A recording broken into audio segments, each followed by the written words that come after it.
তোমাদেরকে বলেছিলাম দেখাবো কষাটা, চলো একবার দেখিয়ে নাও। একটু চার্জে বসালাম।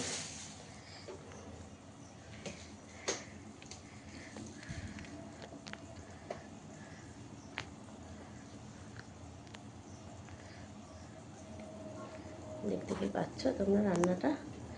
কড়াইটা দেখো, একটুখানি লাইট জ্বালে।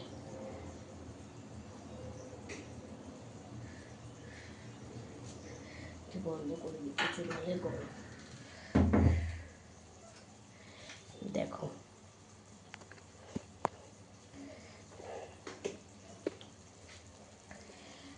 সেটিংটা নিয়েই না বড্ড সমস্যা। সে কি আর তোমাদের বলতে পারি? সে কথাটা বলো।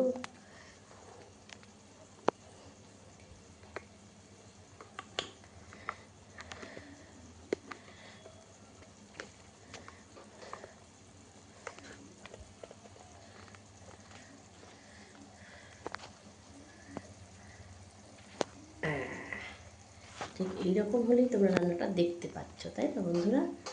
ওকে, ইয়েস, এরকম হলে মশলাটা একদম ভালো দেখতে পাচ্ছ না? চলো খুন্তি দিয়ে নাড়ানাড়ি করে এদিকে চার্জটাও হতে থাক।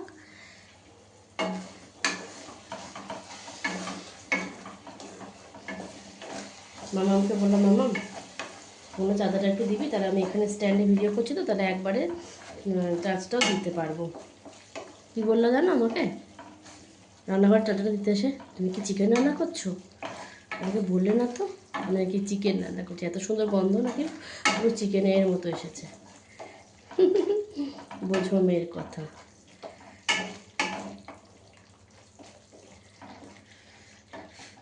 তো চলো, ভেজে রাখা আলুগুলো কোথায় গেলি রে? এই যে মধ্যে কি অবস্থা দেখো, আমি আলুগুলো বলছি কোথায় গেছিস। চলো আলুগুলোকে আমি এক এক করে দিয়ে দিই।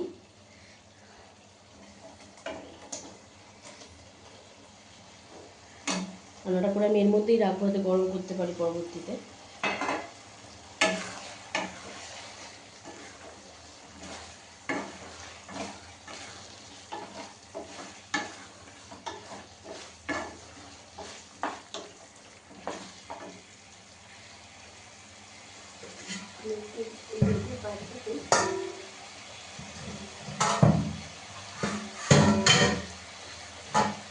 এর মধ্যে আমি গ্যাস বসিয়ে একটু জল গরম করবো। কালার দেখছো তো বন্ধুরা, একদম মাংসের মতো। দেখো কি সুন্দর কালার লাগছে। দেখো ভিডিওটা আরও উঁচু থেকে করলে আরও ভালো তোমরা বুঝতে পারবে।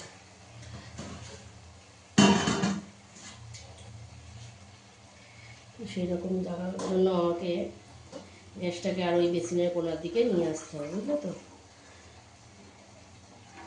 এঁচড় খুব ভালো সেদ্ধ হয়ে গেছে। এই এঁচড় দিয়ে কিন্তু আমি আর জল দেবো না, যা জল আমি আলুকে আগেই দিয়ে দেবো।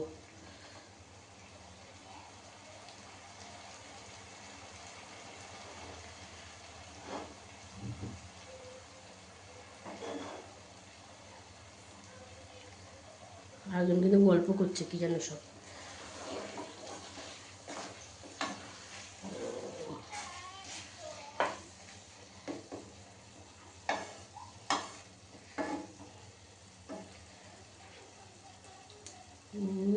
চিংড়ি বার করতে ভুলে গেছি, তাই চিংড়ি ছাড়া এঁচড় হবে,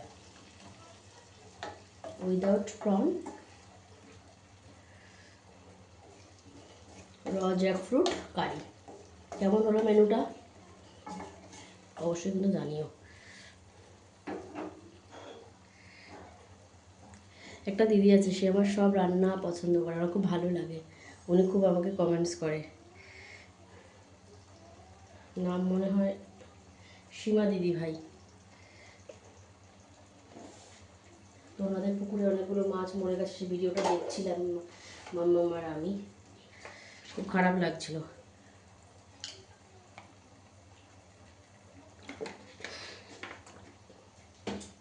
অনেক জায়গায় এরকম শুনেছি, কেউ কোনো বিষাক্ত কোনো জিনিস যদি জলে দিয়ে যায় না, তাহলেও এরকম মরে যায়। সেটাই হবে হয়তো।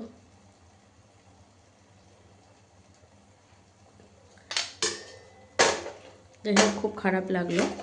জিনিস যতই হোক বাড়ির নিজেদের জিনিস না, নিজেদের হোক পরের হোক, দেখো এতগুলো মাছ মারা গেল, তাই না?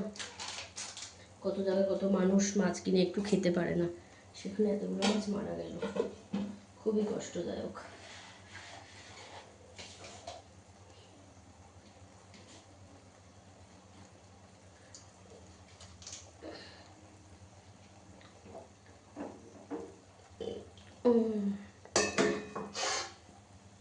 কেমন লাগছে রান্নাটা? দুটো লঙ্কা দিয়ে দিই, আরও ভালো লাগবে।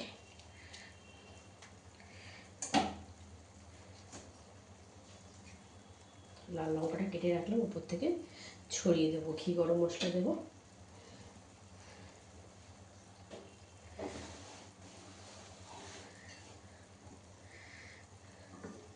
বড় মুদির দোকান থেকে ঘিটা এনেছি, তোমাদেরকে বললাম, একদম গন্ধ নেই। এই যে দোকানে গিয়ে বলবো যে আমার মিশুর দোকান থেকে আপনাকে এরকম ছোটো একটা নিয়ে আসছি, বাড়িতে এনে খেয়ে দেখুন, ভালো লাগলে আমাকে অর্ডার দেবেন, আমি নিয়ে এসে দেবো। এটা 70 টাকার ঘি, 700 টাকা করে কেজি, আর এটা হচ্ছে 60 টাকা। 10 টাকা ডিফারেন্সের জন্য পুরো মনে হচ্ছে তেল কাটা ঘি। মিশুর দোকানে ঘিটা কবে আনা বাবা, দেখো নীলের উপোসের আগে,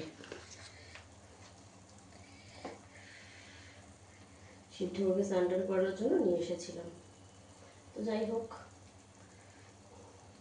মিশুর দোকান থেকে মিষ্টি টিষ্টি সব এনেছিলাম, পনির এনেছিলাম, পনির সাথে করবো বলে। তারপরে নেসকফি নেওয়া হয়েছিল, কোল্ড কফি, যে নেসকফি যে ক্যানগুলো পাওয়া যায় না সেইগুলো।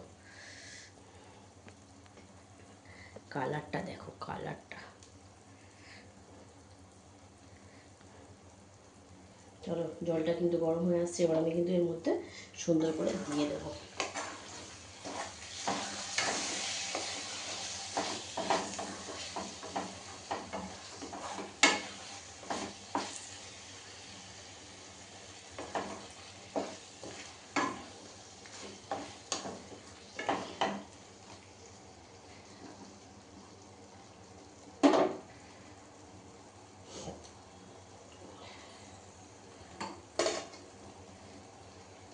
দেখো জলটা কিন্তু পাশেরটাতে ঢকঢক করে ফুটছে, দেখেছো তো?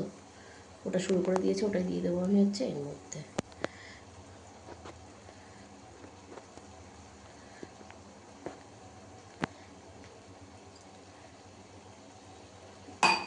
পুরো কড়াইটা আসছে, দেখা যাচ্ছে?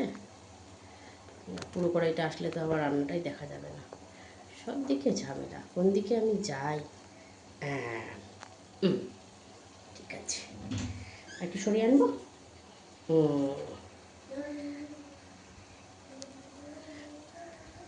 রান্নাঘরটা পুরো একদম বরফ হয়ে আছে, কি সুন্দর লাগছে। দরজা খোলা রাখিস না একটু?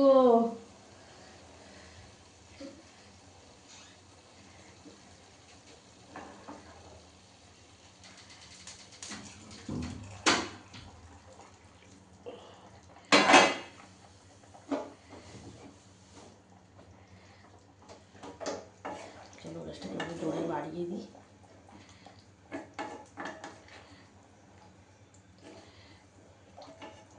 এই জলে আলুটা সেদ্ধ হবে একটুখানি, সেদ্ধ হয়ে যাওয়ার পরে আমি এঁচুড়টা দিয়ে দেবো, কারণ হচ্ছে এঁচুড়টা না একদম ভালো, বেশ খুব সুন্দরভাবে সেদ্ধ হয়ে গেছে, বয়েল হয়ে গেছে।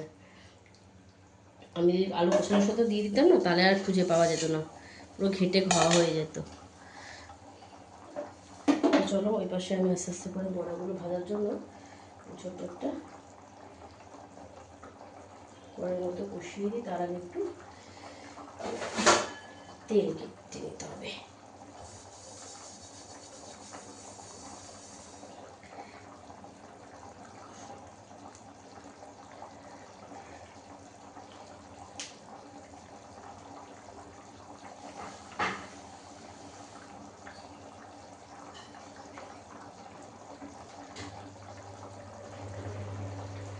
রান্নাঘরটা গরম হয়ে যাচ্ছে, ফ্যানটা চালিয়ে নিলাম।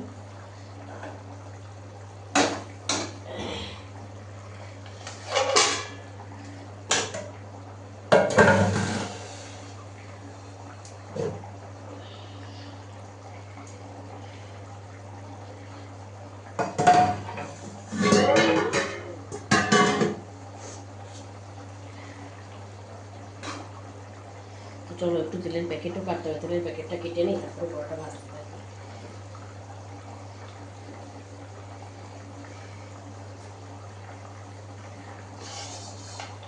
চলো একটুখানি ঢেকে দিই,